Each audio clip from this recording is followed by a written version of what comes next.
আজকে আমি আপনাদেরকে বানিয়ে দেখাবো চিকেন ভর্তা। আমার এই রেসিপিটা অবশ্যই আপনারা দেখবেন, স্কিপ করবেন না। আর যদি ভালো লেগে থাকে আমাকে সাপোর্ট করবেন অবশ্যই, আর একটা লাইক দিয়ে দেবেন। চিকেন ভর্তা বানানোর জন্য আমি প্রায় 400 গ্রাম মতো মুরগির মাংস নিয়েছি।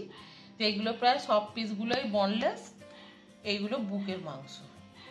এবারে আমি এই মাংসগুলোকে সেদ্ধ বসাবো। মাংসটা সেদ্ধ করার জন্য আমি বাটিটায় হাফ বাটি জল দিলাম।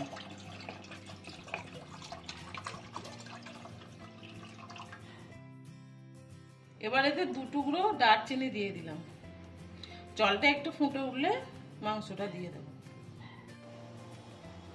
জলটা ফুটে উঠেছে, এবার আমি মাংসের টুকরোগুলো এতে দিয়ে দেব।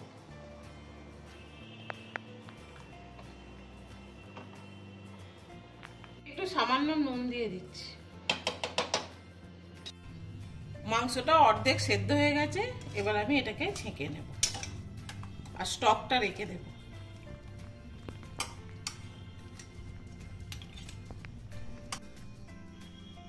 এবার আমি মাংসগুলোকে এইরকম করে ছাড়িয়ে নিচ্ছি।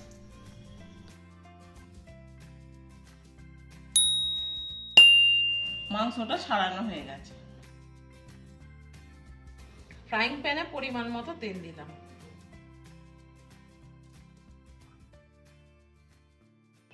এবার এতে 2টো এলাচ, অল্প করে দারচিনি আর তেজপাতা দিয়ে দিলাম।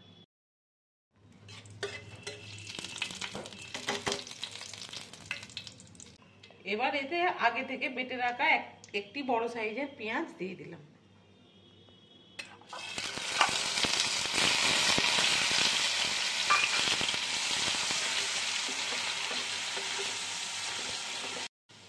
এক চামচ গ্রেট করা আদা রসুন দিয়ে দিলাম।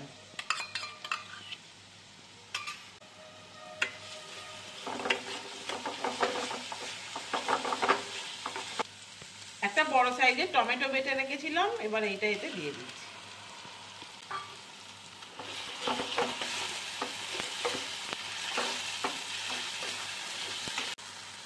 সামান্য পরিমাণে চিনি দিলাম।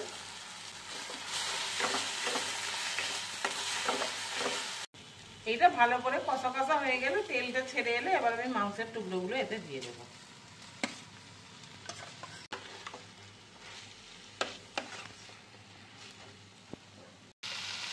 এবার পরিমাণ মতো নুন দিয়ে দেবো। সামান্য পরিমাণে মাংসের যে সেদ্ধ করা স্টকটা এতে দিয়ে দিলাম।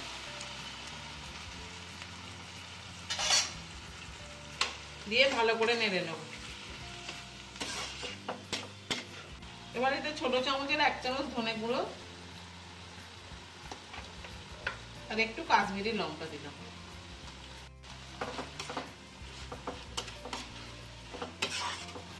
এক চামচ পোস্ত আর 10 পিস কাজু বাদাম বেটে রেখেছিলাম, সেটা এখন দিয়ে দিলাম। বড় চামচের 2 চামচ টক দই দিয়ে দিলাম। এবার এটাকে ভালো করে নেড়ে নেব। 4টে কাঁচা লঙ্কা দিলাম আর সামান্য একটু স্টক দিলাম।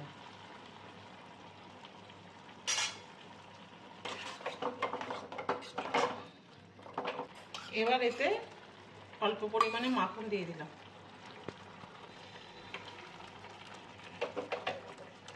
এবার এতে ফ্রেশ ক্রিম দিয়ে দেবো।